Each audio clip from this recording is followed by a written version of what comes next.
La journée du 16 avril 2026 restera un moment spécial pour les Congolais, en particulier pour les cadres et militants du Parti congolais du travail.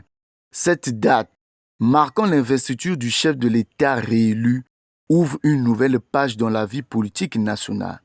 Au stade de Kintélé, lieu retenu pour cette cérémonie, a reçu une mobilisation exceptionnelle observée de tous. Devant la nation et le peuple congolais, moi, Denis Sassou Nguesso, président de la République, je jure solennellement de respecter et de faire respecter la Constitution. Plusieurs entités ont répondu présentes dans l'Organisation des femmes du Congo, l'un des organes du parti présidentiel, venu témoigner son soutien et sa reconnaissance.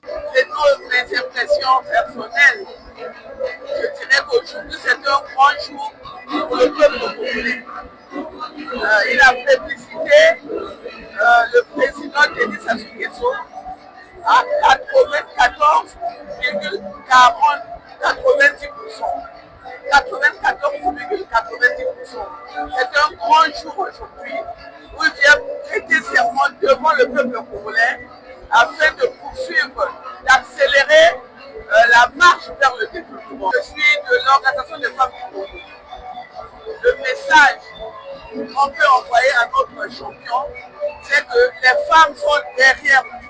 Riche en couleurs et en émotions, la cérémonie d'investiture de Denis Sassou Nguesso, organisée ce jour devant des milliers de personnes, a pris des allures d'un nouveau départ républicain. Acteurs politiques, opérateurs économiques et diverses personnalités ont salué la réélection du président crédité de 94,90% des suffrages. Parce que nous avons eu un candidat en qui nous avons cru et la population aussi a cru en lui. Et aujourd'hui, vous voyez le résultat, c'est le couronnement aujourd'hui.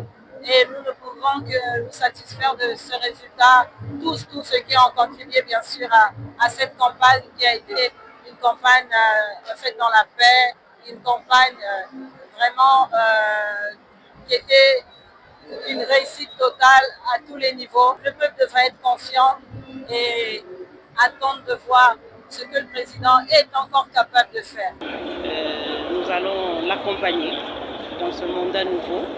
Nous, au nom de la représentation du peuple aussi, parce que je suis député, je suis dans la représentation nationale, donc il ne sera pas seul. Je crois qu'ensemble, nous allons faire de telle sorte que le Congo soit différent du Congo d'hier, même si déjà il y avait des avancées hier, mais c'est encore faire plus, comme il a dit lui-même dans son projet de société, l'accélération de la marche vers le développement. Au-delà des différentes séquences protocolaires, le discours du chef de l'État nouvellement investi a constitué l'un des temps forts de l'événement. Une allocution attendue au cours de laquelle plusieurs priorités en lien avec les attentes des populations ont été mises en avant.